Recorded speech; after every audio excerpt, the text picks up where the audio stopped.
we earn a particular kind of software that, like sequential, or in particular the Volo system that is of the last years, is very useful. In particular Volo that I use in particular I use Volo better than sequential, because it can perform calculation in its spare time for calculation and its spare time for the erogation of the treatment to the patients. So we can treat, for example, if with the conformal we use 30-35 minutes for a single fraction of treatment, with Volo we can arrive to 20, 15, 18, 20 minutes for the same fraction.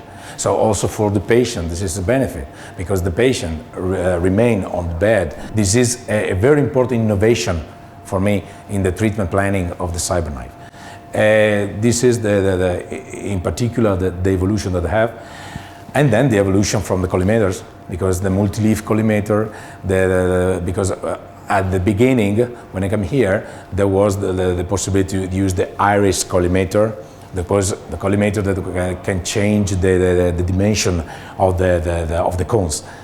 Now we have the multi-leaf, and it could be very useful, in particular when you attack a lesion that is very big, in particular in the basicranium, for example, in my opinion, for example, for the cavernous meningiomas, or the or pituitary adenomas, for example, where you can use 2 or 3 collimators in the same time.